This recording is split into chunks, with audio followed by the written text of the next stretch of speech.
Hi and welcome. We're going to take a moment before we get fully started here to let other registrants join. But while we are waiting, you can feel free to introduce yourself via the chat screen.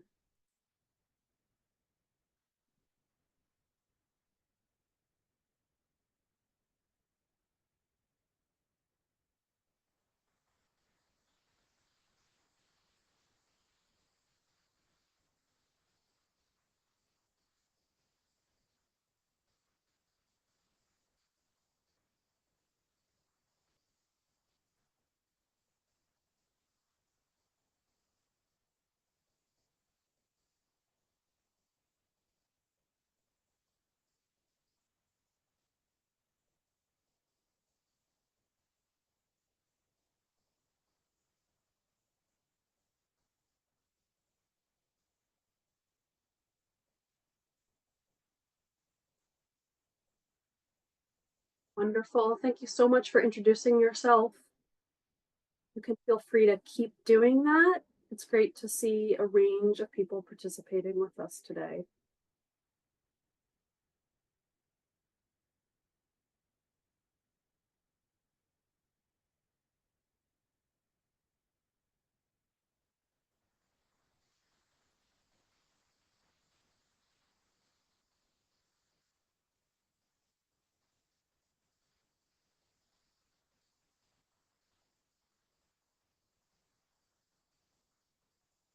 It's really exciting to see everyone who's signed up to join us today and made the time for this. It's great.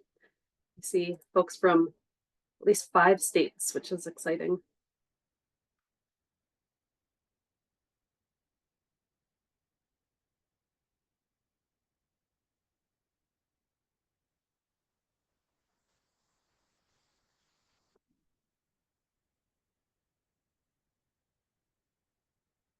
Oh, 6 states.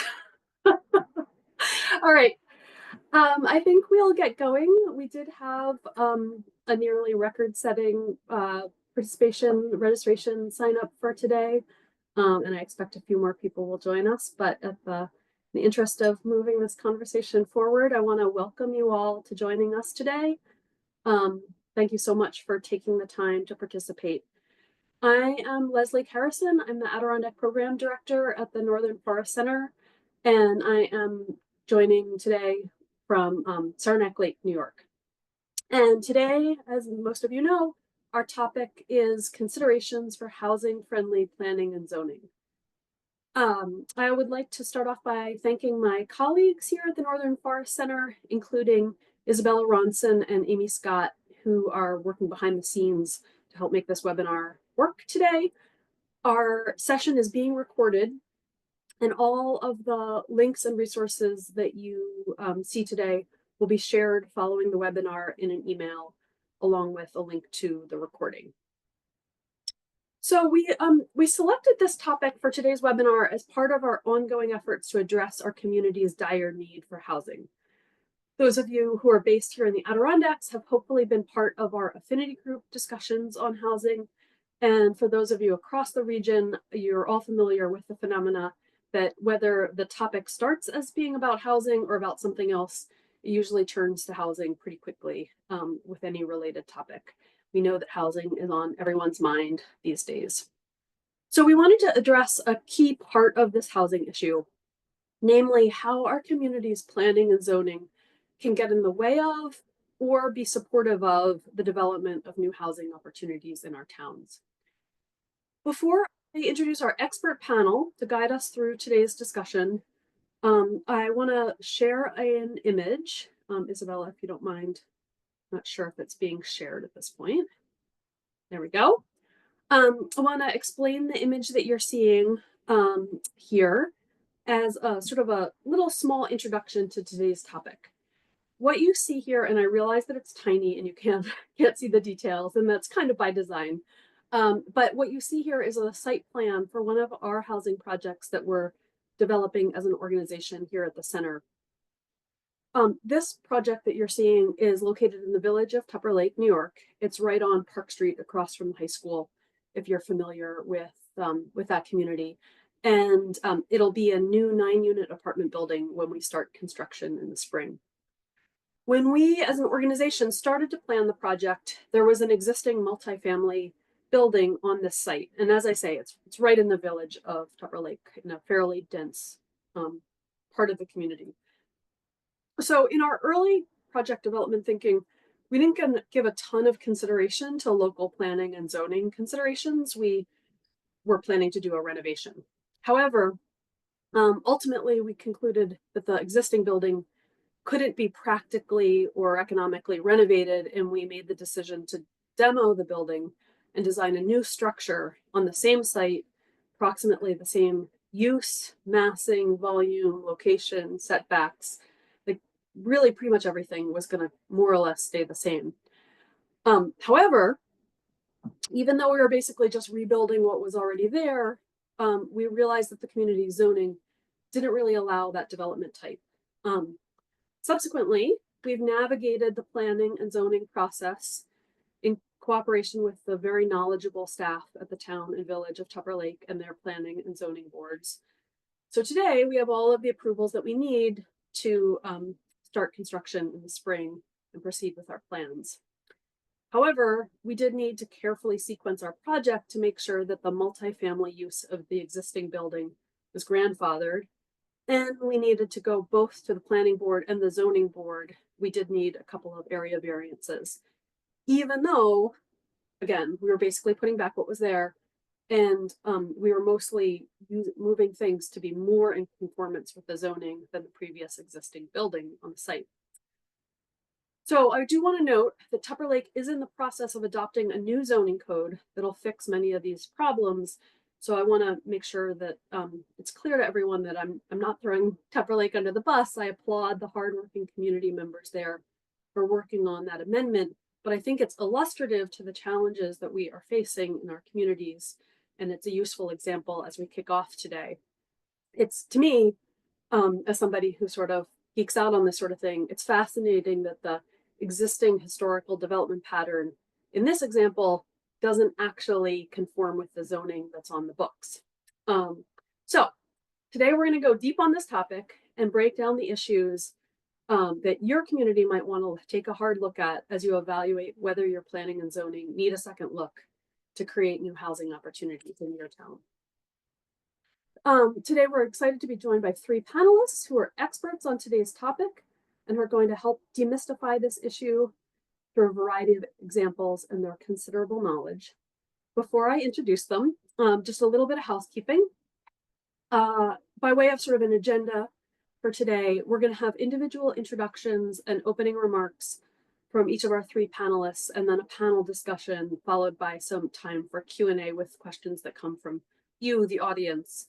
You can feel free to post questions at any time, but please use the Q&A feature in Zoom rather than the chat window, just to help us manage questions and keep track of them so that we can make sure we field them all.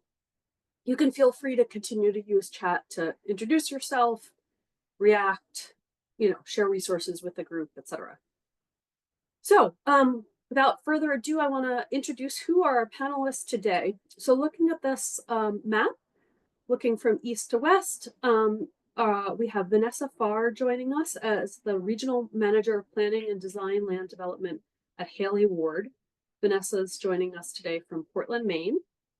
We have Patrick Shattuck, who's the Executive Director of Rural Edge, which is headquartered in St. Johnsbury, Vermont.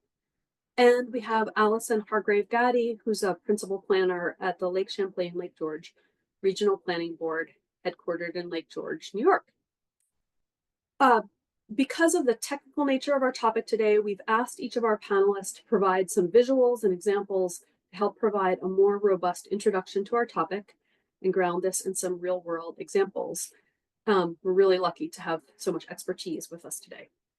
So I want to invite Allison to kick us off, to come turn your camera on, please, Allison. And we will get into it with an introduction to the topic. Right. Allison, if you don't mind just for introducing yourself any more deeply than what I've already done. Thanks. Yes, hello. I'm Allison Hargrave-Gaddy, Principal Planner from the Lake Champlain Lake George Regional Planning Board. We are a planning and economic development organization covering Clinton, Essex, Hamilton, Washington, and Warren counties in the northeastern section of New York. And thank you for the introduction, Leslie. I'll just kick that off by echoing what Leslie said. As we all know at this point, housing seems to be at the heart of many of our community challenges. It's been identified across the nation, and issues have made headlines in national and local media. We see here plans get developed at various levels to attempt to understand and solve these issues related to housing. Here at the Regional Planning Board, we did a regional 4-county assessment, and we see even Warren County, which is also in our region, has done a county level assessment. And I think in some situations, you can see even municipal assessments of the topic. So there are ways to tackle this issue at every level through innovative and collaborative strategies. And while the problem might seem overwhelming and beyond the capacity of individual communities, there are numerous impactful actions that can be taken to locally address these critical needs. Next slide, please. So housing is not just an issue of shelter, it's a matter of people's well-being, public health and safety, and economic vitality. The regional study that my organization did revealed that some of the region's shortage of suitable and available housing has been exacerbating the workforce crisis here. In some cases, employers reported that they had recruited employees to join their business, and then the employees later declined the offer because they were unable to find suitable housing nearby. Housing challenges can also affect a community's ability to attract new residents, retain its workforce, sustain its school age population. And another thing that we may not consider is that even if residents in your community have homes, these homes may be unsuitable for living, which can further strain the community and its resources. So these are complex issues, but with the right tools and strategies, local governments can effectively address them while creating lasting solutions that serve their communities in the way that they need. Okay, so some of the local tools to address these issues can be broken down into 3 categories: kind of the comprehensive plan or a community planning document, working to review your zoning code and zoning code alignment. It seems like, in Leslie's example, that's something that Tupper Lake has been doing. They recognized an issue and they have been working to update their local zoning code. And a final one that can be very helpful to understand what your community wants and needs is visualizing solutions to these problems. So first up, the comprehensive plan. The comprehensive plan is intended to be a community's guiding document for further and future development and changes in the community. So it's often designed to provide a clear vision of where the community currently stands, articulate its goals for the future, and outline strategies and actions needed to achieve those objectives. So this document can really help ensure that development aligns with the community's long-term aspirations. So you go back, sorry. Within the comprehensive plan, there's an opportunity to take stock of what your community has and what it needs. This is a place to highlight, like, do you need more housing? And if so, what type? Or do you have enough units, but they need to be rehabilitated? So what best suits your community? You can identify housing as a priority issue for your community and further develop strategies around that defining issue.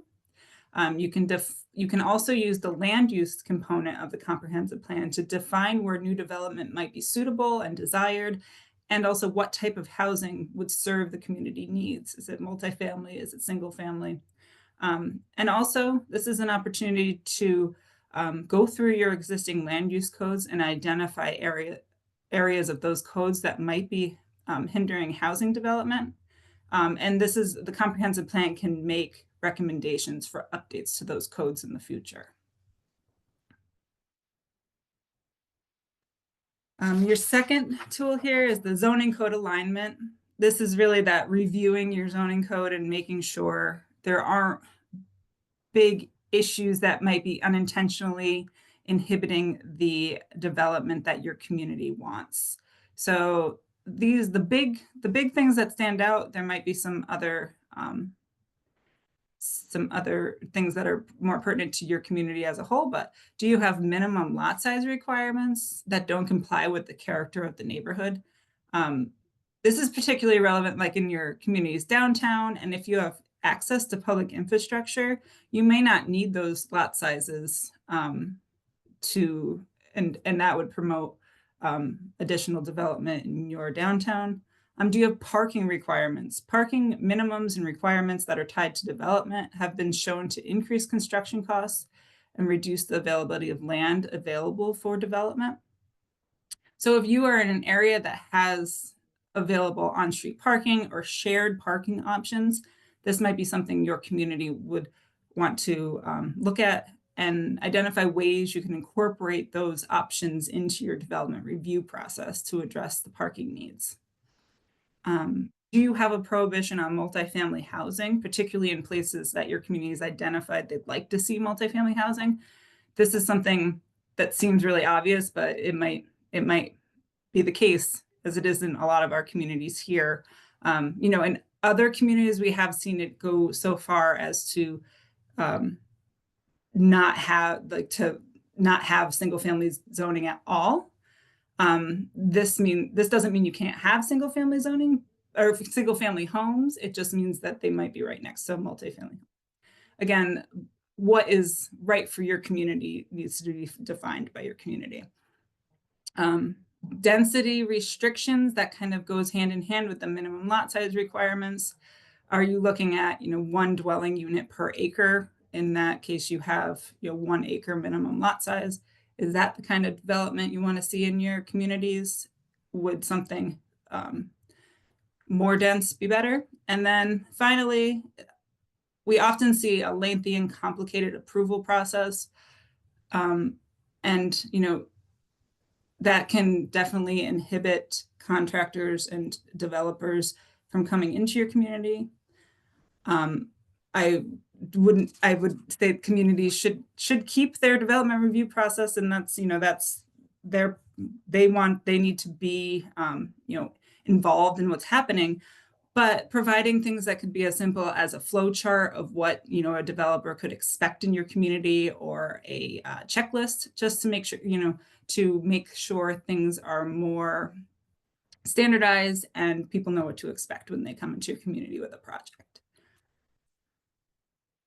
Next slide. A final tool that we've found very helpful here is visualizing some solutions, and maybe even within your zoning code define housing typologies that are preferred for your community. So here we have 6 housing typologies defined. We have the single family home, maybe a starter home. We have the duplex, a mixed-use building with commercial on the bottom and housing up on top. We have smaller homes, tiny home options. This is a 4-plex multifamily, or what we've sometimes defined as a garden apartment, and accessory dwelling units. So in the next slide, you'll see we created this is a visualization of one of our typical communities in the region. In existing conditions here, we have approximately 6 dwelling units. They're primarily single family. We have large lot sizes here. And if this is in your downtown area where you have public infrastructure, this is leading to some underutilization of that infrastructure and probably some high user fees for those people who are on the infrastructure. So if we want to visualize some gentle density increase, we can look to potentially a 50% build out. Here we've about doubled the units, but really didn't double the space, the land space taken up by it with this gentle increase. We've added a multifamily unit here in the back of the 4-plex and a couple ADUs behind the existing single and 2-family homes here. And so this option provides a variety of units, including some rental options, while still maintaining that character of the community. And with an additional, in the next slide, you'll see the additional what we might say is 100% build out. We've again almost doubled the units here while adding more multifamily and a mixed use building here. You'll see it maintains the essential character of the community, but provides options for single families, starter homes for young families, potential renter units and single housing, as well as commercial spaces that could further serve the needs of your community.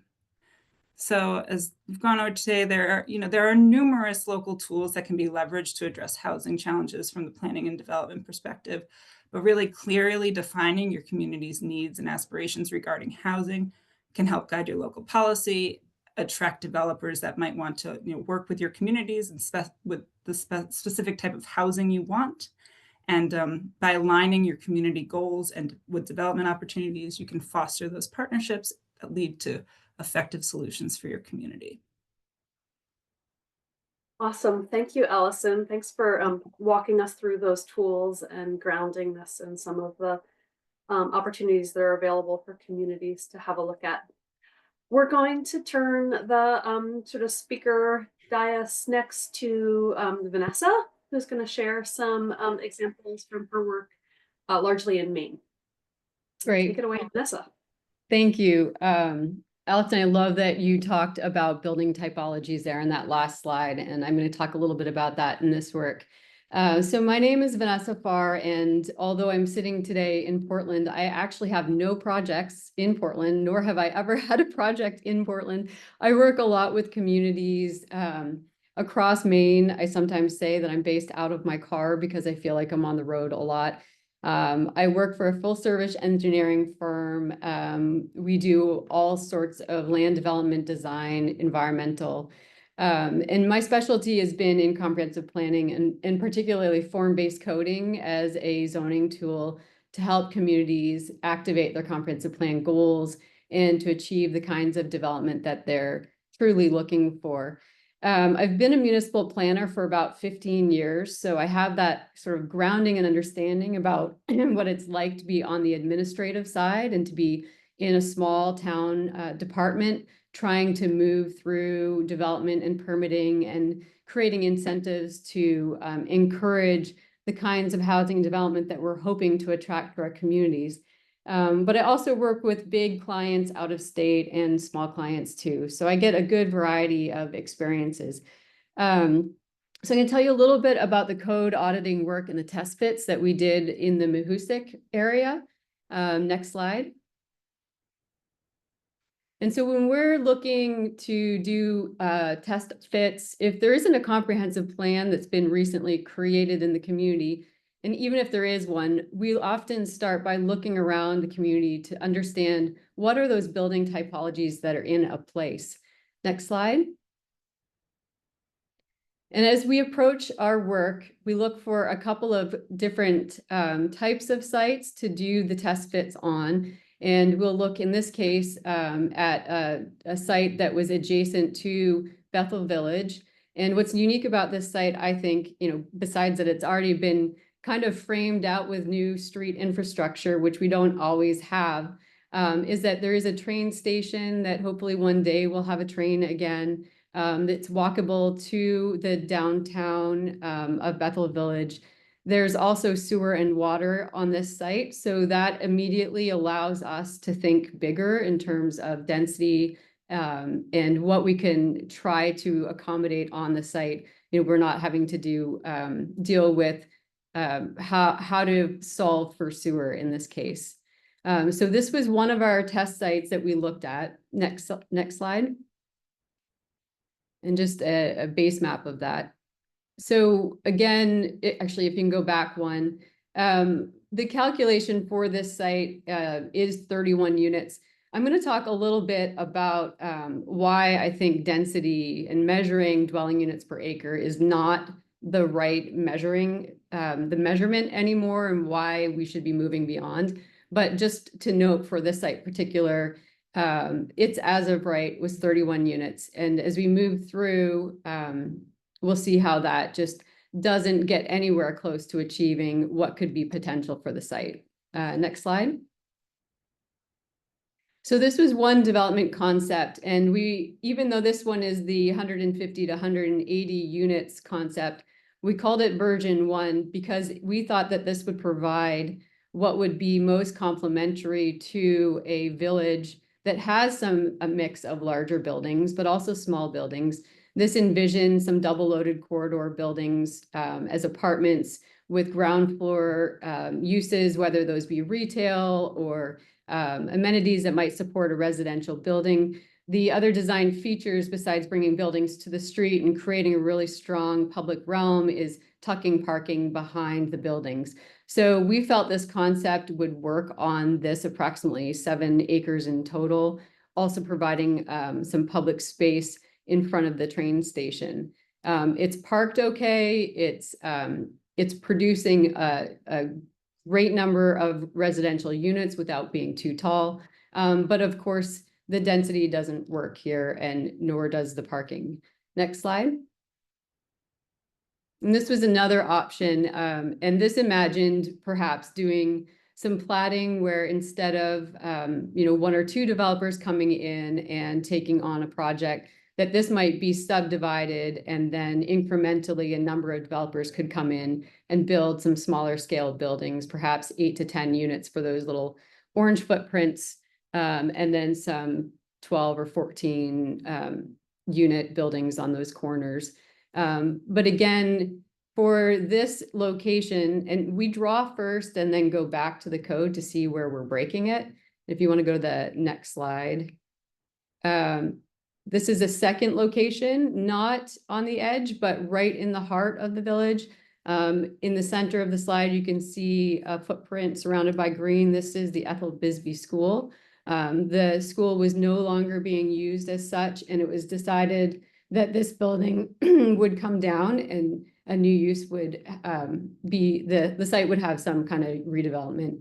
Again, sewer and water was present in this location. You can see there is this, beautiful kind of loose pattern of development, tighter along on the left side, which is close to Main Street. But as you move away from Main Street into the neighborhoods, it gets a little gappy and it's not very uniform. And that's the beauty of, I think, our New England villages. The site is 2 acres. This is what, it's okay, you can go ahead. And its dwelling unit per acre, looking at zoning again, 12 units was what could go here. And I think even if this building had been rehabbed for apartments, we would have exceeded that 12 unit count. But unfortunately, the building did come down. Next slide.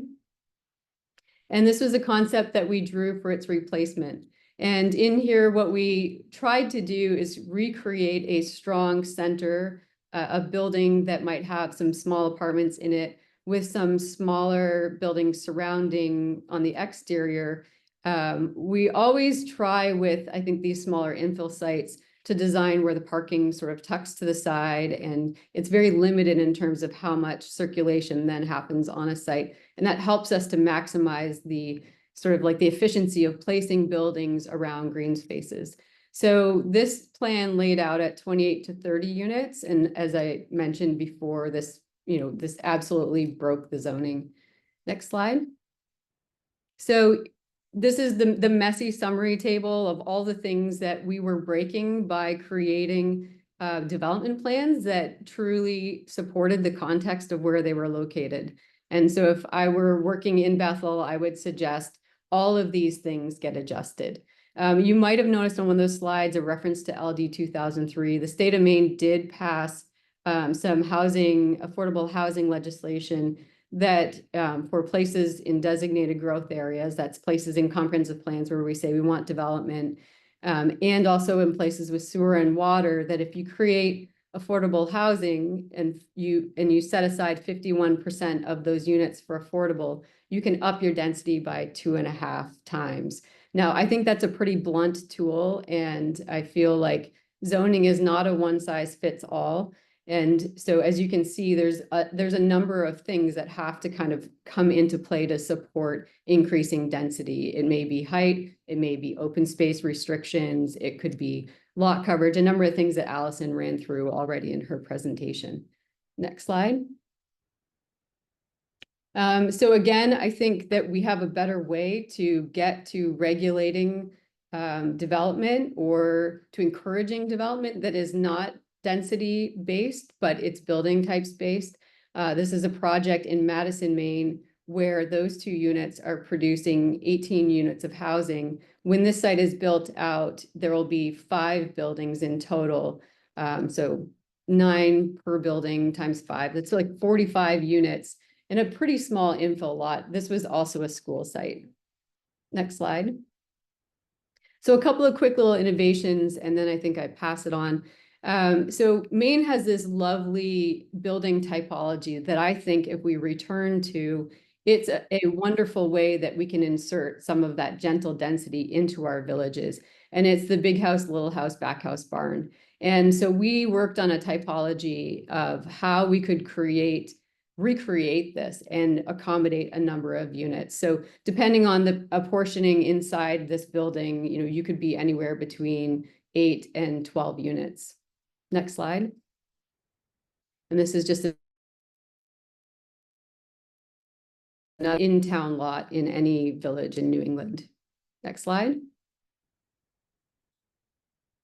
And so we applied that to the cottage court concept, which I think many people have seen, that, we do have rural communities that do also want to have, they want to have some density, they want to create community, but they don't want to create sprawl patterns. So this can be accomplished through adding one code sheet into whether you have a form-based code or a traditional code. It's all of the basic guidances for how you would lay out a site and use that connected farmhouse building typology. Next slide. And this is just an example of what that site might look like and accomplish in, again, a 5-acre. Also to note, this version thinks about how to accommodate septic in a shared system. This was not a location with sewer and water. Next slide. And then this, I think this is the last group of mine. Again, pulling from our old historic patterns of development and settlement, the rural compound concept. I think this is a really great opportunity for communities who have given away their density by zoning their rural areas 1 and 2 acre lots. We've done that a lot here in Maine. And the concept here, if you want to go to the next slide, is to say, and you have to work with your zoning and figure out what that right calibration is, but it's to say that if you take a lot and you say it will always be 10 acres or whatever that number is, on that lot, you can do X amount of development, X amount of dwelling units, rural enterprises, business in a contained area on that parcel of land. And so again, those numbers need to be set based on what you've already given away in your zoning for development rights and how you can create sort of, a carrots situation that will encourage some development without opening up, completely all, the rural lands to a variety of uses that you might not otherwise want to do. So I think that wraps my slides. It's always a surprise when the next one comes up. Isabella? Thank Yeah, you so right. much, Vanessa. Thank you. I'm sorry that was quick, but we can always do Q&A. Yeah, absolutely. Well, we are going to do Q&A, and there's already lots of questions rolling in, and we will do that. We will do that last. But I appreciate for our audience that you guys are putting questions in the Q&A. That's wonderful. So yeah, obviously these images are already spurring lots of thoughts and questions, which is awesome. So we did want to include the perspective of kind of what does it look like to come at this from a development standpoint as opposed to a planner, although we're lucky that Patrick has in some ways worn both hats in his career and can kind of speak both languages. So Patrick's going to share the work that Rural Edge does and how this topic has affected them. Good afternoon. I'm Patrick Shattuck. I'm the Executive Director of Rural Edge. We're a nonprofit housing and community development organization serving the Northeast Kingdom of Vermont. So the 3 most rural and lowest income counties in Vermont. We've been around for about 40 years. And if you want to and that's our mission. Our goal is to work with communities and strengthen them one home at a time. And at the scale of some of our communities, one home has quite an impact.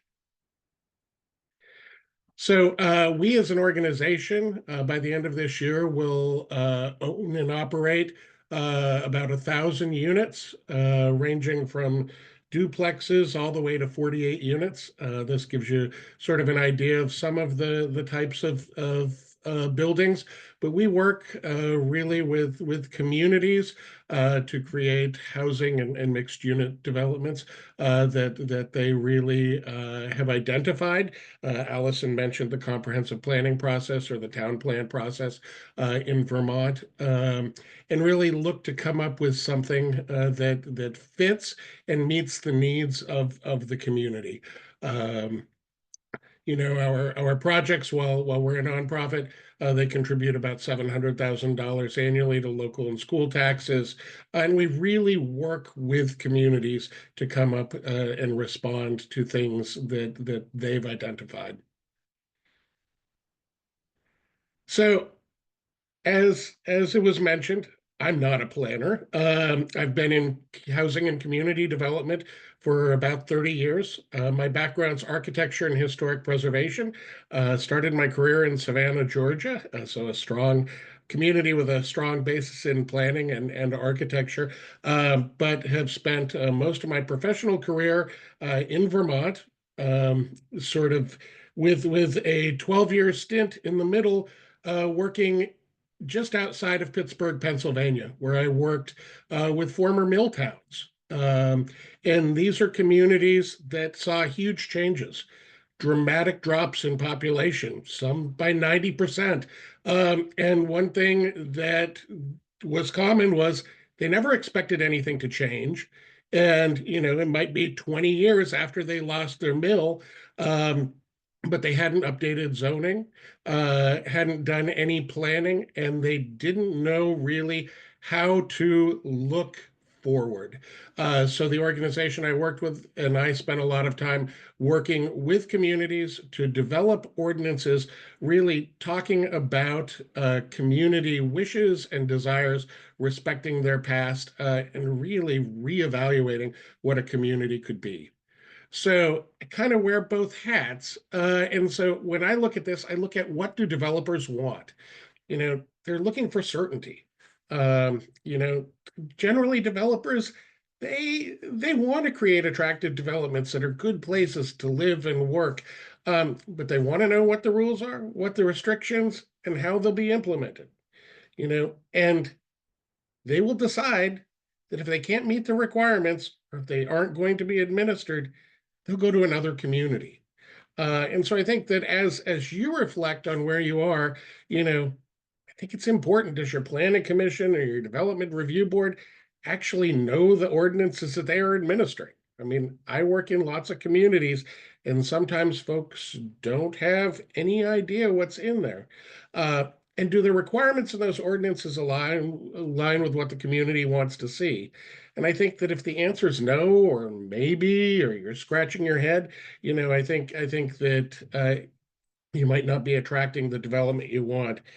Allison mentioned comprehensive plans or town plans, that talk about what a community has and what it wants. It's also important that those are updated regularly. We actually were in a community recently and we're looking at its town plan, and it hadn't been updated for more than a decade. And the housing section said, we're going to be all set for all of our housing needs we anticipate. Short of a pandemic, we will be set.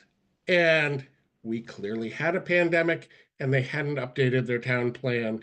And so it just shows how important it is that we update these documents.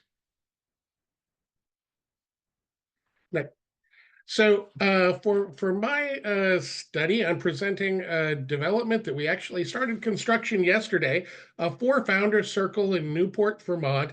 And actually, if we can go back a slide, this is an aerial of the site. All the way to the left is a former Catholic high school.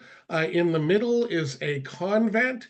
This sits on an 8.5-acre site adjacent to a large, for Vermont, city on Lake Memphremagog. Long views into Canada, the full length of Lake Memphremagog, 8.5 acres, public water and sewer.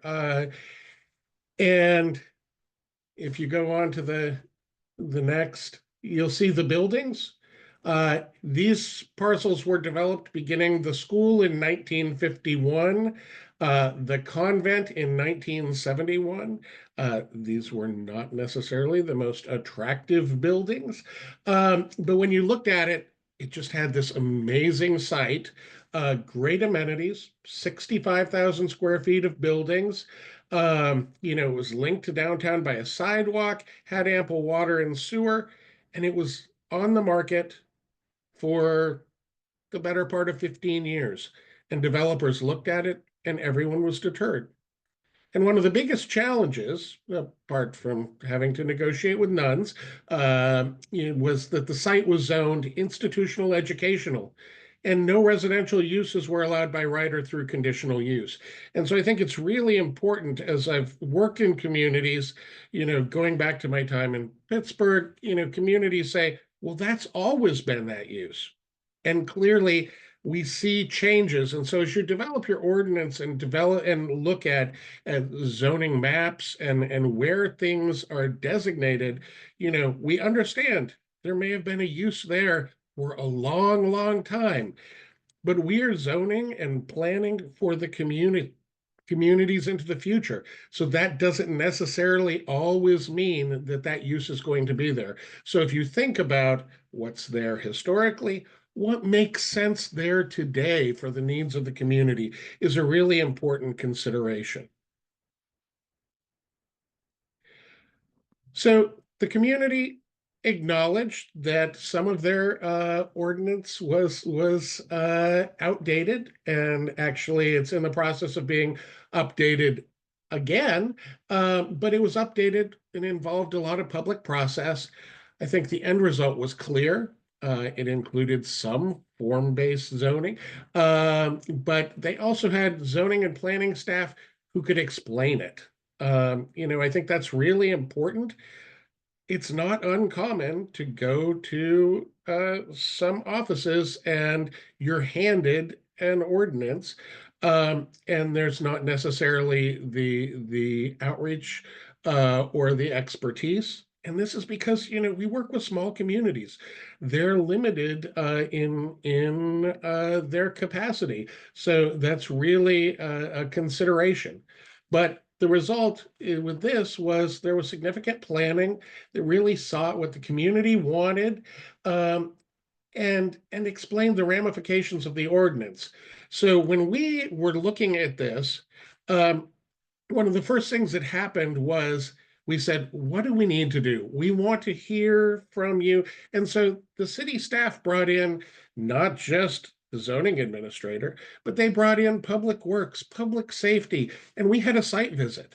And so we learned from the fire department, well, this is really going to be our concern. We want to make sure that our lift truck has access all the way around. And this is how many fire hydrants we're going to see. And while in this municipality, staff did not approve administratively, which is an option where you might not have the capacity for a planning commission or a design review or a development review board.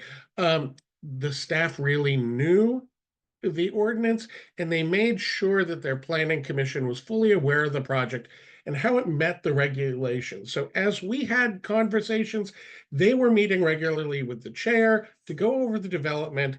And when it actually came time for our hearings, we'd addressed everything they wanted to hear addressed.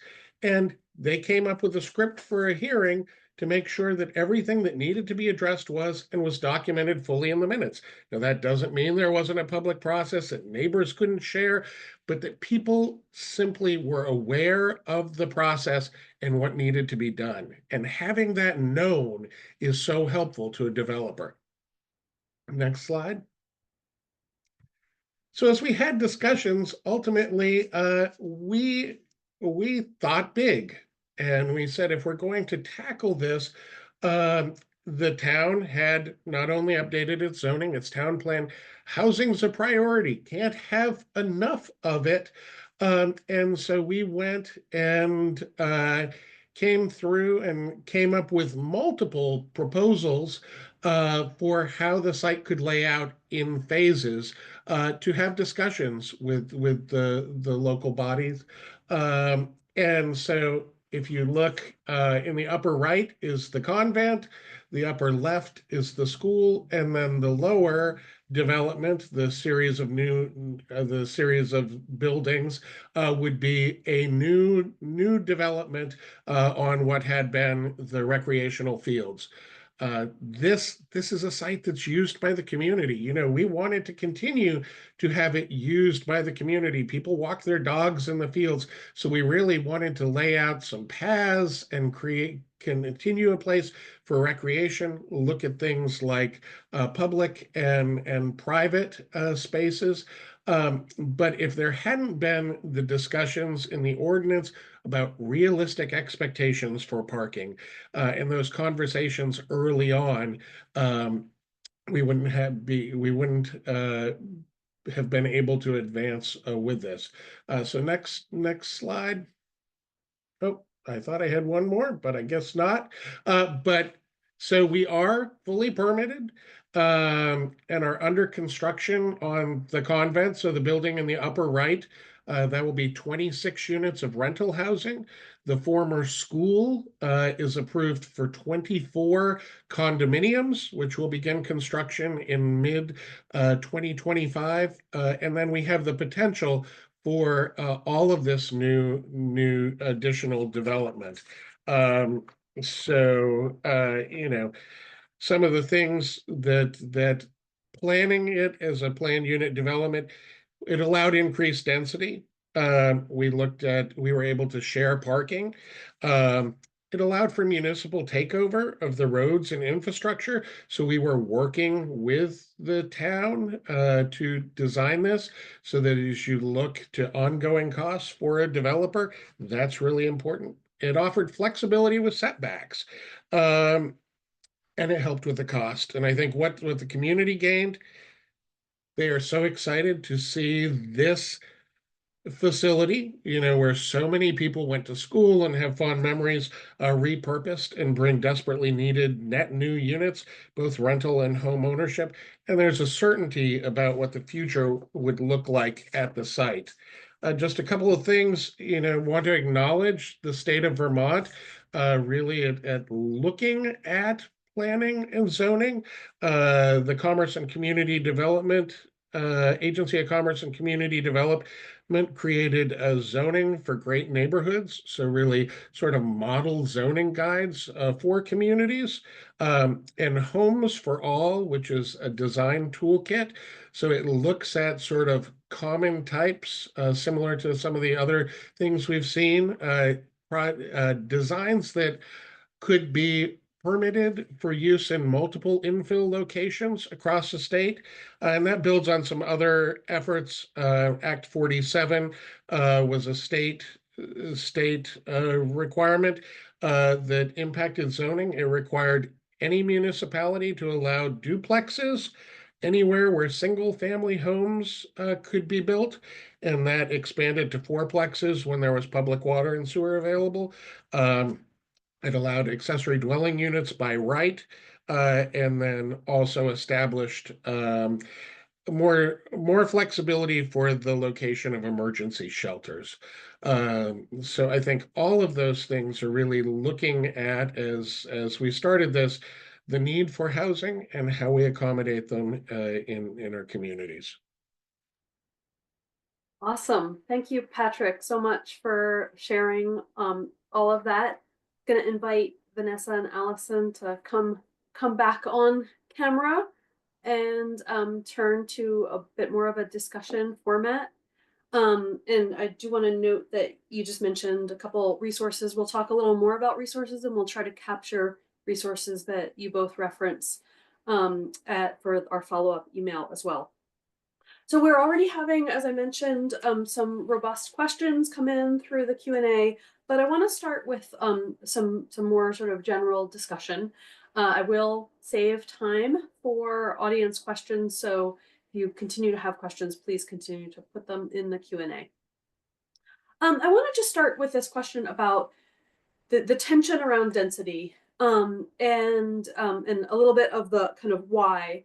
So to the extent that each of you are having these kinds of conversations in our communities, what is the pitch that you bring to communities about what they're missing out on if their planning and zoning doesn't support, at least in certain parts of the community, denser development types or denser development patterns? And you can feel free to just hop right in as moved to address the question. I always find it interesting that everyone loves those Yeah. books, the Historic America books that show our communities. It is remarkable how dense our communities were developed. And so I think it's important that we remind people when they say, oh, that much density, we'd never have that. Well, frequently our communities had that. And those same times are referred to as, oh, our community was so vibrant when we had those great historic structures.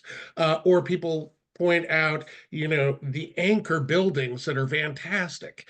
And I love to say, well, this is the density we're looking at, or we're looking at a density less than this. And I think understanding, I really loved Vanessa's examples of buildings. They were pretty dense, the prototypes or the types that she showed. And so I think having that discussion, I think sharing those pictures, I also really like to get out and walk with folks in a community, because I think sometimes, even if we've lived in a community all of our lives, we sometimes forget those details. And we need to reacquaint ourselves with the communities where we live.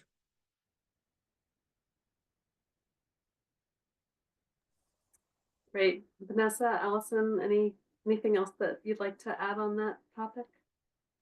Yeah, I think just what we seem to be having success with is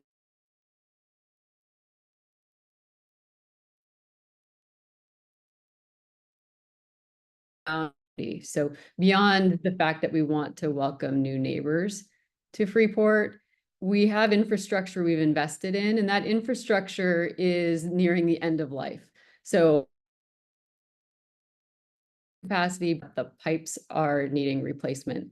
And so we talk about how adding more housing and more commercial and mixed use buildings into that service area will just help us to carry the burden of those infrastructure replacements.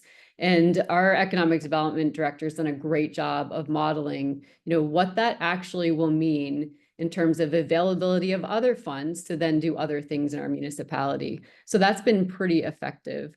And I think just to reiterate on the taking a walk, we really, there was a question about metrics, and I think we'll go there about like, how do you set the metrics for, what the regulations are that then yield the development? Walking and measuring and observing is the best way to talk, I think, about zoning and about what those regulations really should be that allow for the old types of buildings to reemerge.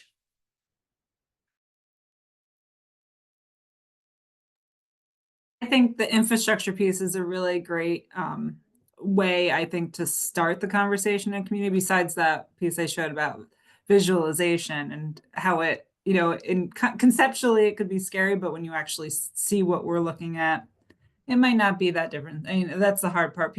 People inherently don't like change. But the infrastructure piece, yeah, like we want to utilize and maximize this capacity that we've invested so much money in. So that's another, a dollars and cents reason to increase density. Allison, it might have been you when we were preparing for today. I think you mentioned you used this term called single family home dominance.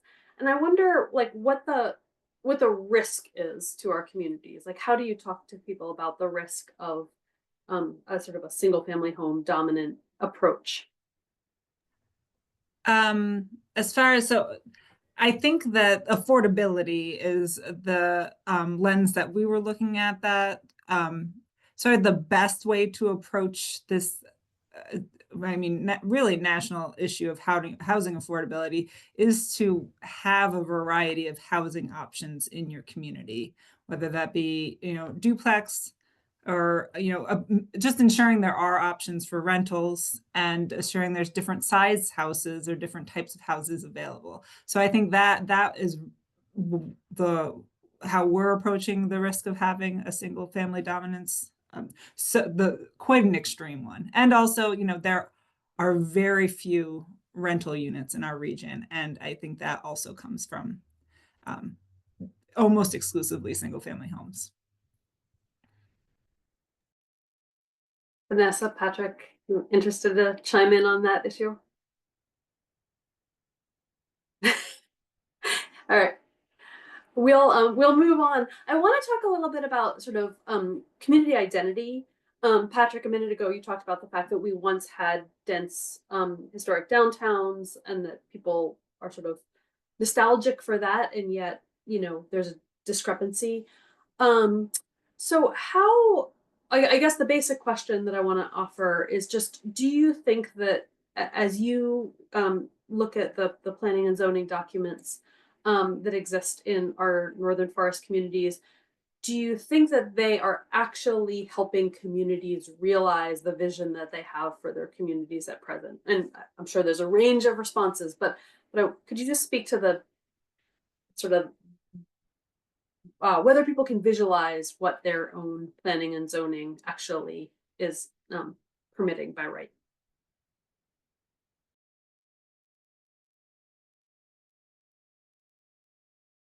And I think Vanessa might be having some technical issues, so if neither of you wants to field that question, we can move I on. think, well, Allison mentioned comprehensive planning, you know, their town plans in Vermont.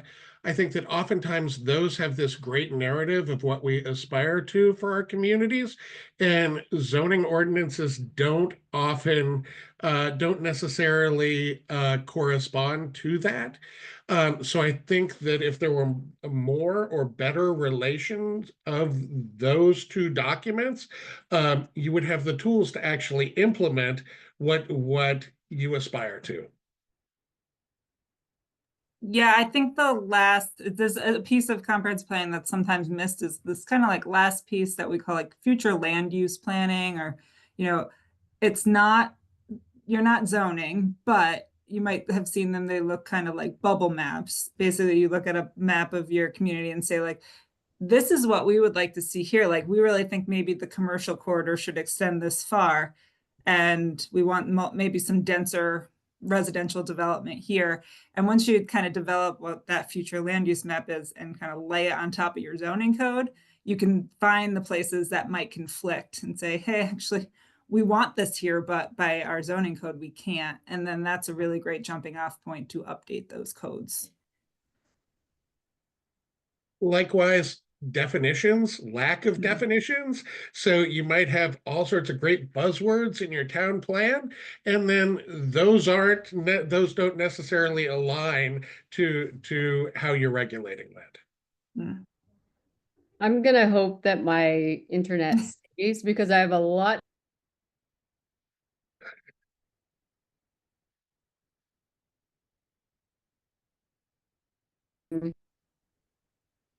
It chopped up. So I'm gonna kill my camera and see if that helps. Yeah, that And if would be you great. freeze again, then I'm just gonna stop talking.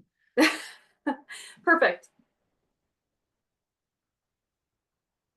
So one of the things that we try to do with comprehensive plans is that work of the test fits as a way to really ground the decisions that the community is making. And so we will actually do that effort of figuring out what the zoning repairs should be. So we don't just stop often with the future land use map, but we draw and start to really suggest specific zoning. Because otherwise, communities don't really feel like they have clear what's next. And that work, it's almost explaining that we're not going to have a pause. The plan is going to move right on into implementation, and we're going to go through probably a couple of years of bringing code repairs forward in the community. So it's like laying that expectation. But the other piece is that we run math. So we want to make sure that what we're drawing and visioning is actually buildable. And often that has not been the practice. And I think it's incredibly important to do.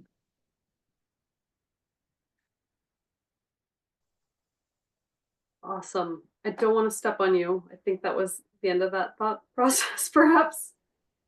Okay. Yeah, Vanessa, I'm sorry about your technical issues. If it's convenient for you, sometimes it's helpful for me to do the audio portion by phone.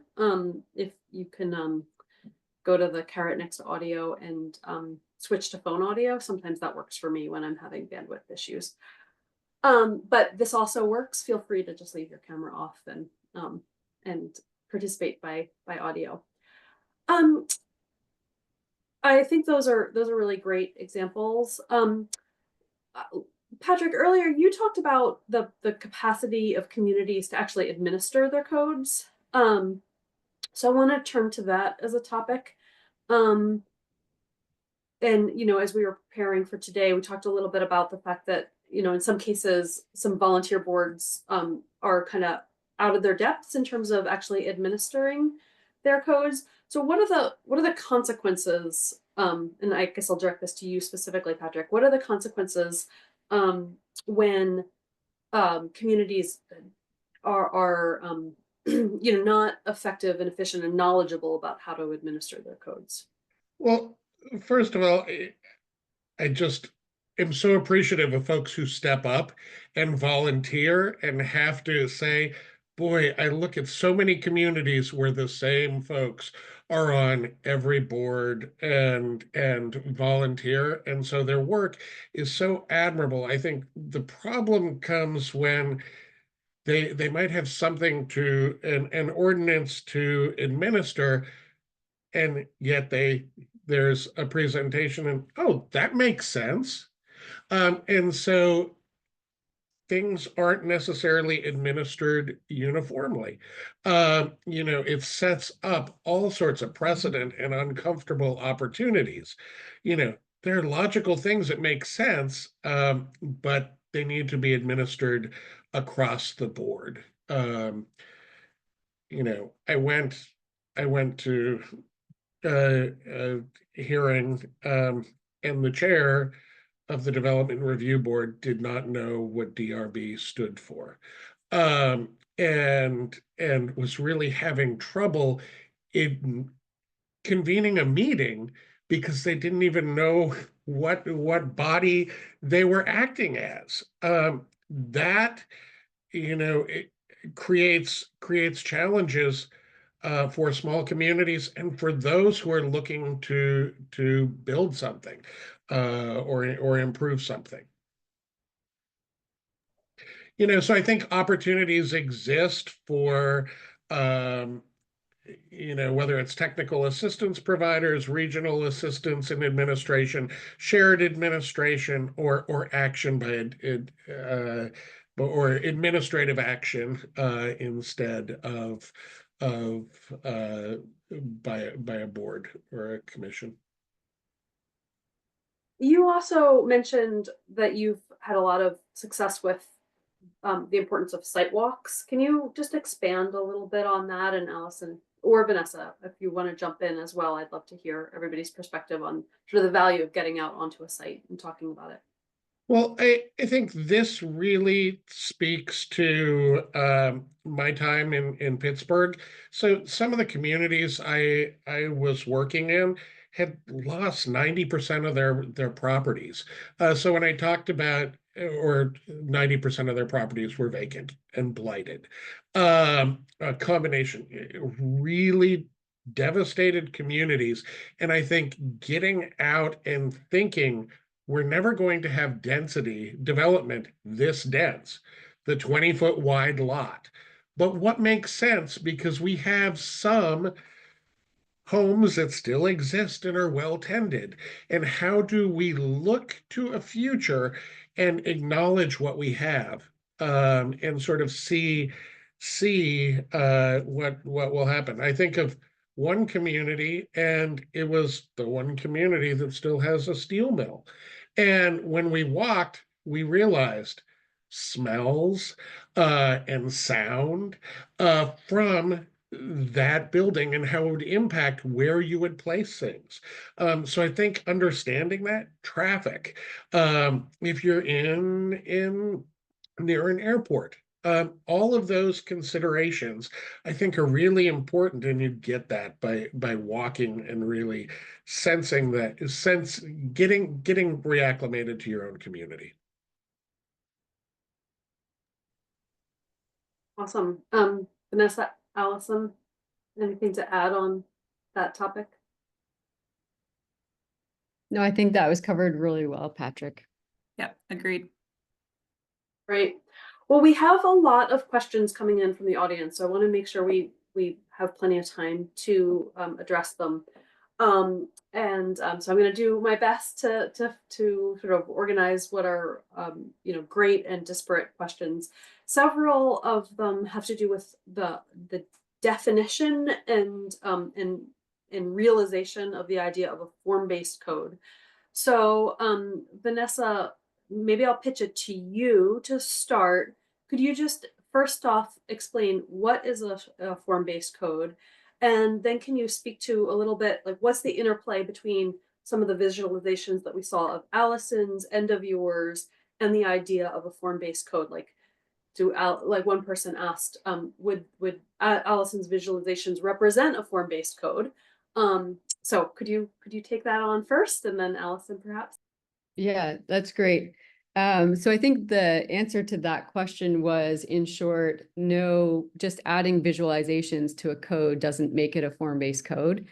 And I think the simplest way to describe what a form-based code is it's a code that is created by measuring real places and pretty much writing a script so that that place can be replicated or a place can be transformed. And the importance of doing the visualization is particularly for areas where you're not sure what the trajectory is or should be for that part of a community.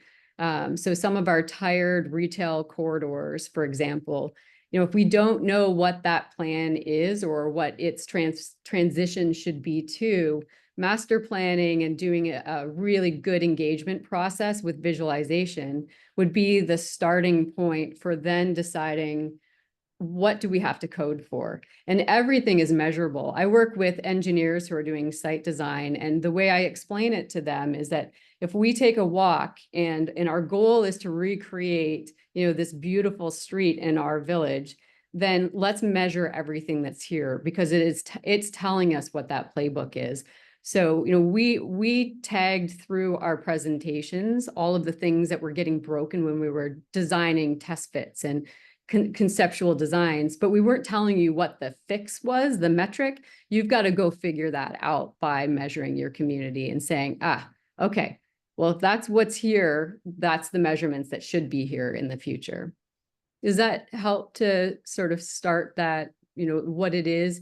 It's the traditional way of explaining it would be it's concerned with the form, the built outcome, rather than the use. And that we've spent all of our time really trying to separate uses and be concerned about uses. And it's really an entire shift. There are two kinds of form-based codes, and this is probably going down the rabbit hole. The original ones were a little bit more concerned with frontage, and so they did not regulate by building typologies. They were frontage based, and as long as you were filling up the lot at a certain percentage and leaving a certain amount of gappiness between buildings, you were sort of achieving whatever the desire was for that district you were in. But the building typology based codes, there's a handful of firms in this country that do really good ones. It's an evolution to say it's really about the buildings. And if you decide as a community what the right size and scale of building is in specific places in your community, then whatever goes on inside it will be compatible. If it's 10 units, 20 units, really doesn't matter.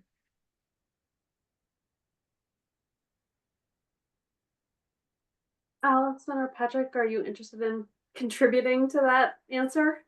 I think Vanessa just about covered it all.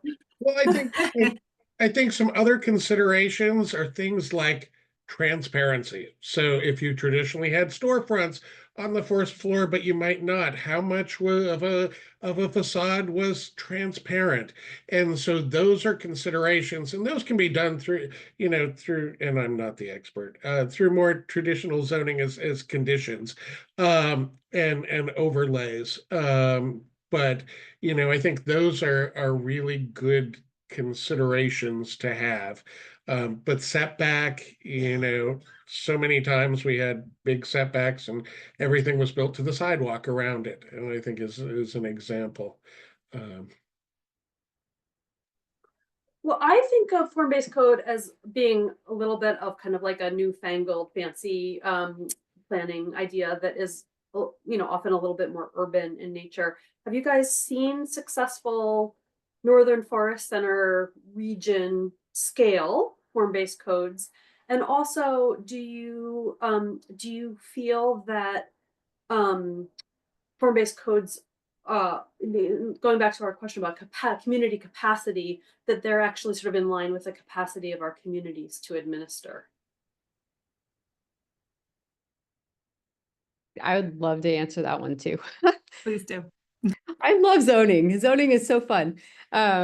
So the very small town of Newcastle has an excellent form-based code. They decided that they really wanted to do an overhaul. They tossed out all of their original codes and we started from scratch. We did it alongside of the creation of their comprehensive plan update. So this work sort of had some efficiencies built in, and but not everyone has that luxury. I think what it does well is it addresses the concern about rural sprawl. They had given away their density rights. They were the 1 acre and the 2 acre rural areas that nobody wants to see that pattern emerge. But what we did tackle there as well, and that's where the compound concept came out of that work, the large compound and small compound as options for the family that wants to just do a lot or two for their kids, but doesn't want to, carve off 2 acres. It was also about trying to create a permitting path for Oxbow Brewing Company, which started up in a garage as a home-based business, and then did so well that it expanded beyond, what that definition was. So that was part of our challenge for writing code, was how do you say yes to things like breweries and other resource-based industries in the rural areas without suddenly having, convenience stores and gas station, all the things that are under that sort of like commercial and retail use category on 1 acre lots, because that's what we were faced with. So that work was pretty innovative. On the housing front particularly, they decided as a community, they wanted infill. We set the metrics for the lots, and then we said yes to a palette of building typologies. When a developer brought forward 2 multi-unit buildings as infill on a lot, the project was able to be approved in 15 days. And that's 15 days. It was submitted, it went to the planning board, it was done in probably 15 minutes. And they were able to approve it that fast because everything was check, check, check, check. They didn't have DEP. It was an infill site. There was no trip to the DEP, no 14 months and a SLOTA permit. It was simply an infill lot. And that code, because it is based on traditional forms and the architectural pieces are based on dimensions of lumber historically that we've created, it's intuitive to the building code officer. It's intuitive to the code enforcement officer. They understand the language. And so there again, I think where we have staff shortages, this became a very easy project to approve in a very short amount of time. Another thing you can think about, like your entire town doesn't need to be, form-based code. I've seen, we have a town, it's in the region, but it's not probably similar to many of your towns, but the town of Malta in Saratoga County, it's a large suburban town. but their town center has a form-based code. And I think people thought what was coming, things seemed strange at first, but now we're 10 years into it, and the development in that section, that corridor has really, you know, come into its own, and it looks really good, and it's what was intended. So, you know, I think it's not necessarily easy at first, but it can happen, and it can happen in your, you know, your downtowns, your town centers. Great. I like having those examples to share, and we will try to find those as part of our resource provision after this. About how communities figure out where density belongs and where it doesn't, and how we maintain both density and open space character in the community. So the first question, Allison, I'm going to pitch to you. It has to do with basically this question of, you know, yes, if you have infrastructure, if you have sewer there, then density makes sense. But what if you don't have sewer? How would you suggest? This is a question from Allison Perry. Would you suggest increasing density if a rural community does not have sewer? And secondly, should sewer be encouraged if not having sewer is already a deterrent for businesses and housing options? Do you mind taking that one? Yeah, I would say there's not like a blanket answer for that. If it is something that's right for your community, and I mean, sewer and water infrastructure is a significant investment, and there are a lot of reasons to invest in it, but there are probably a lot of reasons for your community to not invest in it. And there are certainly ways to increase density in areas that don't have this public infrastructure. I think it was Vanessa mentioned, you know, if you in our discussion, if offline, if you collaborate with your neighbors and kind of position your well and your septic alternatively, you know, you can get that separation that's required without having to have too large of a lot. I mean, that's probably the biggest inhibitor to density, but you still probably don't need a 1 acre lot to get your separation. Great. And then, you know, the related question about just sort of what's the right level of density as a question from Greg Leclerc. And so any of you can feel free to take this. He asks, basically, does anyone have suggestions for maintaining open space requirements while not being too restrictive on development? How do you balance protecting and encouraging open space while also thinking about the needs to have, you know, density for development in some places? Thoughts on that issue? I think some of Vanessa's examples kind of showed that you can have a set aside with some denser developments. Yeah, I think one of the design challenges that I pose to our engineering staff, and I would pose it to everyone out there, is that there's no reason that buildings need to be sited on parking lots. You know, it seems like we are on repeat putting multi-use buildings around parking lots, or parking lots around multi-use buildings. And the cars don't need to be the dominant. I think it came across in a concept design for a nonprofit that's providing shelter for people who are unhoused. And the whole site design was around lanes and parking, but their clients, the people that will live here, the neighbors, will not have cars. So I think that that's there's an opportunity to create meaningful gathering spaces just by how we arrange buildings on a site. And whether we regulate that or not, I mean, we can. I think form-based codes do have a suite of different kinds of open space types. That's going way deep into coding, and it's really not necessary. I think just as site designers, we need to do a better job of arranging buildings around space. Well, you bring up parking leads me to a parking related question. Yeah. So Charlotte Lamino asked, how do you decide how much parking to include on your recommendations for sites besides the municipality's parking minimums? Or, you know, in other words, I think, Allison, you recommended earlier, you know, revisiting and potentially abolishing parking minimums. So when you get rid of parking minimums, what next? I think it's context based. I mean, it really comes down to where your site is located. And so that Bethel site, I don't remember what we drew, but it's possible we did anywhere between 0.6 and 1 parking space per unit, knowing, who was going to build out the project and what that developer would be required to, prove in his development pro forma. So we look a lot first to the street, what capacity is on the street.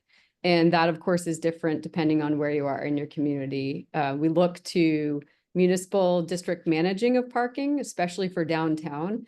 I own a building in Rumford, and if they had required me to provide offsite parking to then transition from office units to apartments, I wouldn't be able to do the project. Instead, I'm going to take advantage of the municipal lot across the street from me, and my tenants or guests are going to, they're going to vie for spaces on the street and in that municipal lot. So I really think it's context based, but, keeping in mind that the burden is really going to fall on the homeowner ultimately to that cost of providing the parking.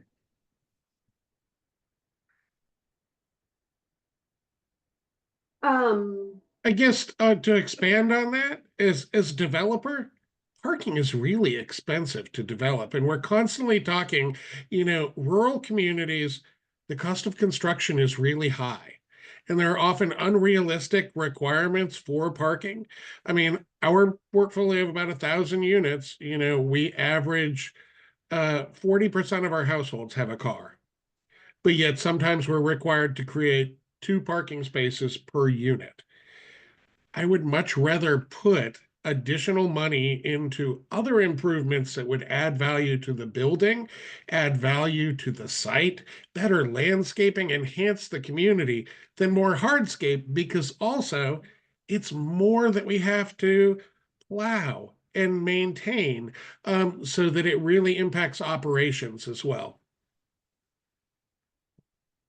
Thanks, Patrick, for bringing up that interplay between that project economics and the code requirements. It's certainly very real, and I think it's easy to overlook at the front end. And I think a happy medium is sometimes making sure you can allow for additional parking if you need it. So is there sufficient land?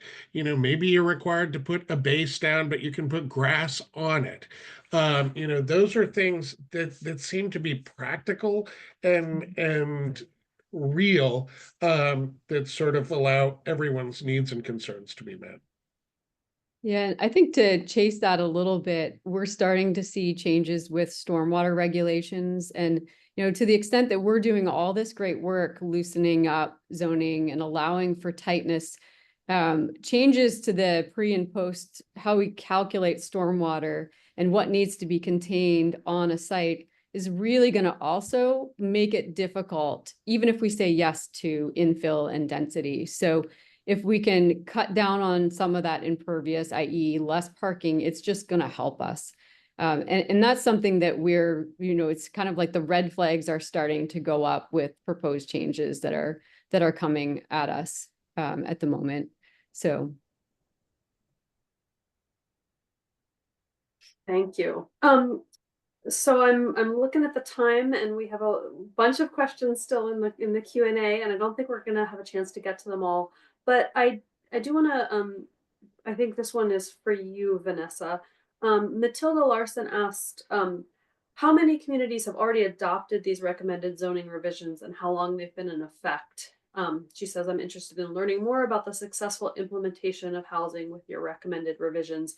And maybe another way to put that, if I can rephrase Matilda's question, are there particular model codes that you would direct people to have a look at? We already talked about the town of Newcastle and the town of Malta in terms of incorporating some form-based code options, but are there other communities that you think have successfully implemented these ideas? So I think the examples that we showed, those are all test fits. I think each town, different towns are doing different things to address housing. And sometimes they're patches. Sometimes there's overhaul, sometimes there's stitching in of work. Some of the easiest communities to work with are towns that have zoning districts with some metrics, but they don't have very much else. And in that case, what I direct them to is the building standards. I call it like a package of building standards. And we have that in what's called the place code. It's a form-based template code that I co-authored with some other colleagues across the country. It was led by Principal Group, which is based in Boston. And a number of the drawings that you saw today were produced by the Principal Group. We're working on a similar template for Maine. It's called the Maine Place Code Library. It's been funded by our Economic Development Housing Opportunity Program. And that hopefully will hit the streets in the spring. We're all too busy doing development, so it seems like we're a little behind in our schedule. But there's been a handful of towns in Maine. Yarmouth is another one that adopted a form-based code. Portland has some elements of form-based coding. They're not limited to, they're less found in Maine, but prolific in other parts of the country. And Allison and Patrick, particularly in your two states, there's quite a bit of form-based coding going on.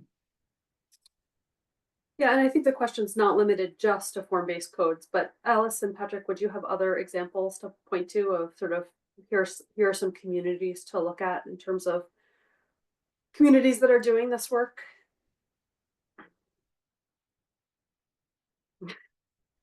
Okay, I think that's a no for the moment. Well, I guess I'll broaden the question, and I think this might be a closing question for each of you, is just whether there are other resources, whether they be sample codes, financial resources, funding opportunities, or places for community members to sort of learn and grow their understanding of this issue. Just a last shout out for any resources that you want to share as we get ready to close out this time. I think Patrick touched on the Vermont Housing Toolkit. It's excellent. I think Vermont is also further ahead on looking at pattern zones and pre-approved building typologies.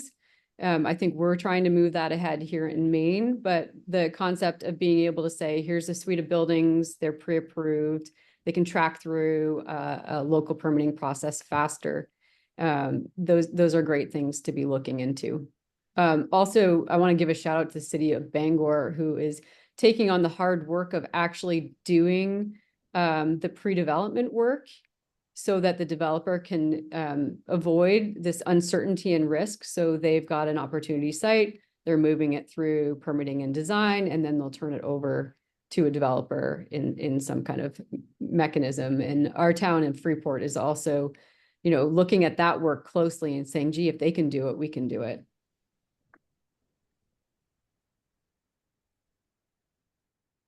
Additional resources? Just what I went over will be available in a municipal zoning code review handbook very shortly from our organization. Awesome. What's the best way for people to be aware when that comes out, Allison? We'll put it on our social media. It'll be on our website under our housing tab. So see it. Great. Yeah. Watch this space. Patrick, any last resources that you want to mention? One I go to periodically, and sometimes I'm surprised that the website is still up, is designadvisor.org. It was an affordable housing design tool put out 20 plus years ago, but some really good guidance on looking and understanding density and how it can feel and just general design guidance. I think it really helps give a wide range of examples of things that have been implemented and just as good to help get folks thinking. Great. Well, we will do our best to compile some of those into our follow-up email. We did also see a request come through about whether the slide decks would be shareable, so we will do our best to share the slides as well as the presentation.